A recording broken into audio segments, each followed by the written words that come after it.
Think your core is strong just because you can hold a plank? Here's a hard truth. If you can't do a clean L-sit hold, your core strength might not be as solid as you think. Most people try this move and either shake like crazy, collapse after a second, or worse, they think they're doing it right when they're actually building bad habits. So the real question is, are you training real strength or just fooling yourself? Let me guess, you've tried the L-sit before. You sat down, put your hands beside your hips, lifted your legs, and nothing happened. Or maybe your hips barely came off the ground, your shoulders shrugged up, and your legs bent without you even realizing it.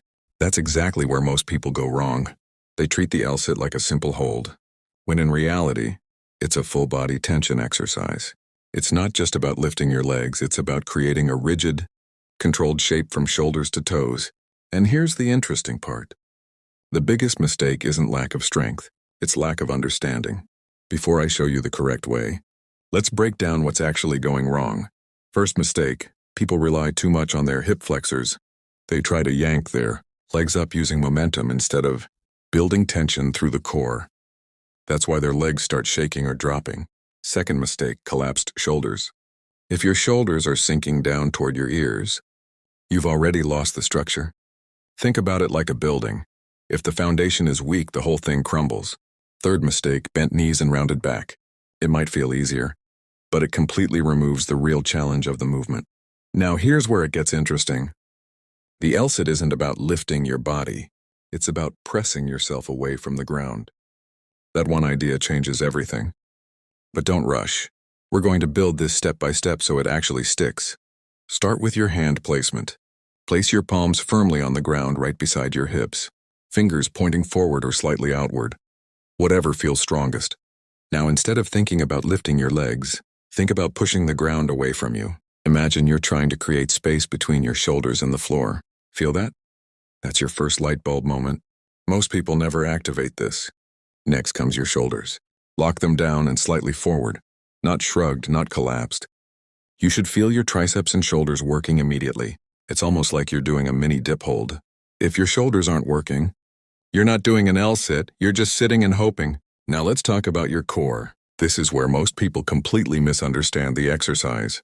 Your core isn't just there to hold your legs, it's there to stabilize your entire body like a steel beam. Imagine your body is a straight metal rod. No bends, no soft spots. Tighten your abs like someone is about to punch you. That tension is what allows your legs to float, not force. All right, now slowly extend your legs out in front of you. Keep them straight, no cheating here.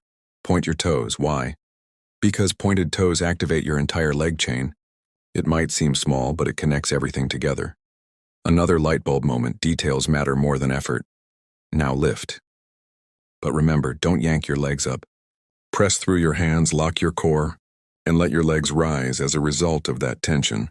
Even if they barely come off the ground at first, that's fine. What matters is control, not height. Let's pause for a second. Ask yourself, where do you feel this? If you're doing it right, you should feel your shoulders, triceps, core, and even your quads working together. If you only feel your hips burning, something is off. Now let's compare wrong versus right quickly. Wrong form looks like this: rounded back, bent knees, shoulders collapsing, and shaky legs. It feels messy, unstable, and exhausting in the wrong way. Right form: clean lines, locked arms, lifted chest, straight legs, and controlled breathing. It feels hard, yes, but also solid and powerful. Here's where we level up. Once you understand the basics, the next step is endurance and control. Don't just try to hold for time, focus on perfect tension. Even 5 seconds of a perfect L-sit is better than 20 seconds of bad form. Quality beats quantity every single time.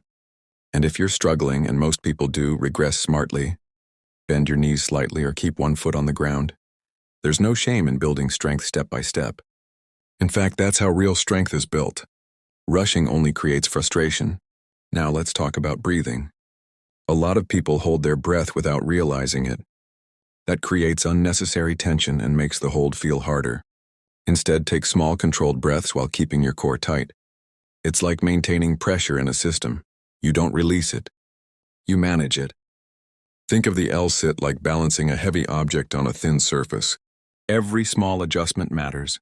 Your shoulders, your core, your legs, they all need to work together in harmony. When one part fails, the whole movement breaks down. Here's a quick story. I once saw someone who could do 50 push-ups easily but couldn't hold an L-sit for even 3 seconds. Why? Because push-ups can hide weaknesses. The L-sit exposes them, it's honest. It shows you exactly where you stand. Now for the advanced tweak.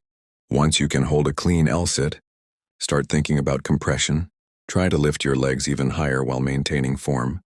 This takes insane core strength, but it's the next level. It's what separates average from elite. All right, let's bring it all together.